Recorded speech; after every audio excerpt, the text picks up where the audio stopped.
পশ্চিমবঙ্গটা বেঁচে গেছে, না হলে মানুষ মেরে ফেলবে।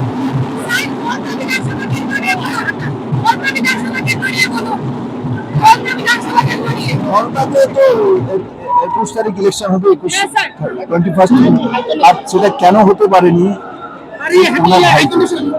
মমতা বন্দ্যোপাধ্যায়ের অভিযোগ ইলেকশন কমিশন নাকি আপনারা খেলছেন, সেই অভিযোগকে কি বলবেন? গন কেস সময় যেটা দায়িত্ব আছে বিশ্ব, যেটা আমাকে দায়িত্ব দেয় মোদীজি, অমিত ভাই, পার্টি প্রেসিডেন্ট, এর চাইতে বড় দায়িত্ব আর কি দিতে পারে আমাকে? পার্টির সমস্ত কিছু দিয়ে দেয়। এর চাইতে ঈশ্বরের কাছে আমি তাদের দুজনের সুস্বাস্থ্যের কামনা করি, ওরা দুজন বেঁচে থাকুক। অভিষেক বন্দ্যোপাধ্যায় বলেছিল 4 তারিখ করে দেখা হবে, খেলা হবে, অমিত শাহকে বলেছিল, কি বলবেন? পাগল, পাগলের সঙ্গে কেউ কথা বলে? দূরে থাকা উচিত। শেষ, গন কেস, পার্টি শেষ। মুখ্যমন্ত্রীর মুখ কাকে আমরা দেখতে পাবো? ও পার্টি নির্ণয় করবে, এখন মাত্র ইলেকশন হয়েছে।